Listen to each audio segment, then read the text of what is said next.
السلام علیکم، welcome to my YouTube channel Islamic gallery bring light in life. آج ہم بات کریں گے، ایک نارمل سا ٹاپک ہے۔ آج میں نے کچھ چیزیں دیکھی تو اس میں مجھے یہ دکھائی پڑھنے میں آیا کہ انسان کے اندر اللہ کا ڈر ہونا چاہیے کہ نہیں۔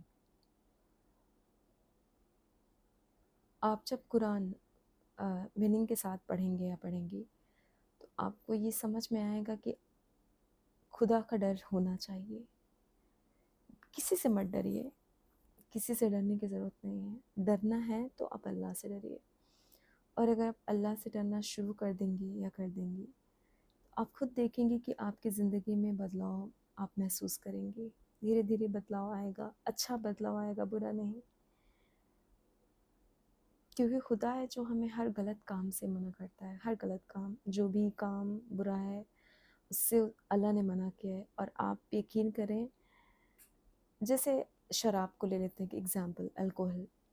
لوگ کہتے ہیں کہ اللہ نے کہا، اللہ نے شراب ہم مسلمانوں کے لیے حرام کی ہے۔ آپ دیکھ لیں کسی نان مسلم کو اٹھا کے یا مسلم کو اٹھا کے، اگر وہ شراب پی رہا ہے، پی رہی ہے، تو ان کا لیور خراب ہو جاتا ہے۔ وہ شراب کے نشے میں پتہ نہیں کیا کیا حرکتیں کر جاتے ہیں۔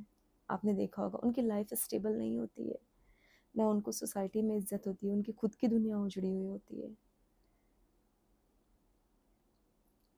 میرے خیال سے شراب ہر ریلیجن میں منع ہے، جہاں تک میں جانتی ہوں۔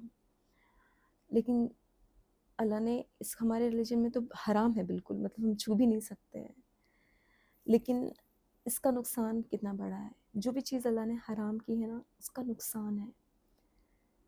جو بھی چیز حرام اللہ نے کی ہے اس کا ہماری زندگی پہ غلط اثر پڑتا ہے۔ اللہ نے ہمیں بچانے کے لیے حرام قرار دیا ہے، اور ہم کیا سوچتے ہیں کہ کوئی نہیں دیکھ رہا ہے، چلو کر لیتے ہیں۔ کوئی نہیں دیکھ رہا ہے، چلو یہ کام کر لیتے ہیں۔ کوئی نہیں دیکھ رہا، چلو اس کو نقصان پہنچا دیتے ہیں۔ اللہ سے معافی مانگ لیں گے، عمرہ کرنے چلے جائیں گے، حج کرنے چلے جائیں گے۔ آج کل جو امیر لوگ ہیں ان کا ایک نیا فنڈا ہے کہ وہ گناہ کرتے ہیں۔ میں نے فیل کیا ہے سوسائٹی میں، وہ بڑے بڑے کانڈ کرتے ہیں، پھر ان کا یہ ہے کہ ہم صدقہ دے دیں گے۔ وہ پہلے سے دماغ میں یہ سلیوشن رکھ لیتے ہیں کہ دین I'll go for عمرہ، I'll go for I'll give صدقہ، I will do استغفار۔ What is this؟ کیا ہے یہ آپ سے شیطان کروا رہا ہے۔ ایسا مت کریں۔ اللہ کا خوف اپنے اندر رکھیں۔ جب ہم نماز پڑھنے جاتے ہیں، جب ہم وضو کرتے ہیں، تو وضو کرتے وقت ہمیں یہ اپنے دماغ میں، آپ کبھی بھی آپ خود رکھ کے دیکھیے کہ کیسا چینج آتا ہے۔ وضو کرتے وقت یہ فیل ہونا، وسوسے آنا عام ہے، شیطان ہمارے ساتھ چلتا ہے، ہمارے ساتھ ہوگا ایسا، لیکن ہمیں اپنے آپ کو بچانا بھی تو ہے۔ چاول کے ساتھ اگر ہم پتھر کھا جائیں گے تو اس سے ہمیں بیماری ہوگی، رائٹ؟ تو ہمیں چاول کھانا ہے، تو ہمیں وسوسوں سے خود کو بچانا ہے نا، کہ وہاں ہمیں بچانا ہی نہیں ہے، ایک دم اسٹل کھڑے رہنا ہے کہ ہاں جو کریں گے اللہ تعالیٰ کریں گے، but we have to try also, right? تو جب وضو بنائے تو یہ چیز اپنے دل میں رکھیں کہ I am going to stand in front of Allah, کہ میں اللہ کے سامنے کھڑے ہونے جا رہا ہوں یا جا رہی ہوں۔ نماز پڑھنے ہم جاتے ہیں، رائٹ؟ وضو ہم بناتے ہیں۔ ہم قرآن پڑھنے جائیں تو ہم وضو بناتے ہیں، تو ہم سوچیں کہ ہم اللہ سے بات کرنے جا رہے ہیں۔ میرے یقین کریں، آپ خود فیل کریں گی جو امپرومنٹ ہوگا۔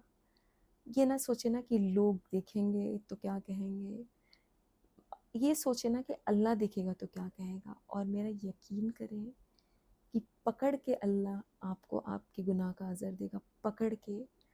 اور کچھ لوگ تو ریئلائز نہیں کرتے ہیں، ان کے گناہ کی سزا ان کے بچے بھی بھگتتے ہیں۔ میرا یقین کریں، کچھ لوگ اتنے بے حس ہوتے ہیں کہ ان کو یہ سمجھ میں نہیں آتا ہے، وہ حرکتیں کریں گے، دوسروں کو پریشان کرنا، دوسروں کی زندگی برباد کرنا، دوسروں کے بارے میں افواہیں پھیلانا، ان کو مزہ آتا ہے۔ اور میرا یقین کریں کہ ان کی ہوئی سزا نا ان کے بچے بھگتتے ہیں، لیکن وہ ان کو احساس نہیں ہوتا ہے کہ ہم نے یہ کانڈ کیا ہے، یہ حرکت کی ہے۔ وہ سوچتے ہیں ہمیں تو کچھ نہیں ہوا، ہمیں تو کچھ نہیں ہوا۔ اپنی حرکت پہ ایک بار غور کریں کہ آپ کر کیا رہے ہیں۔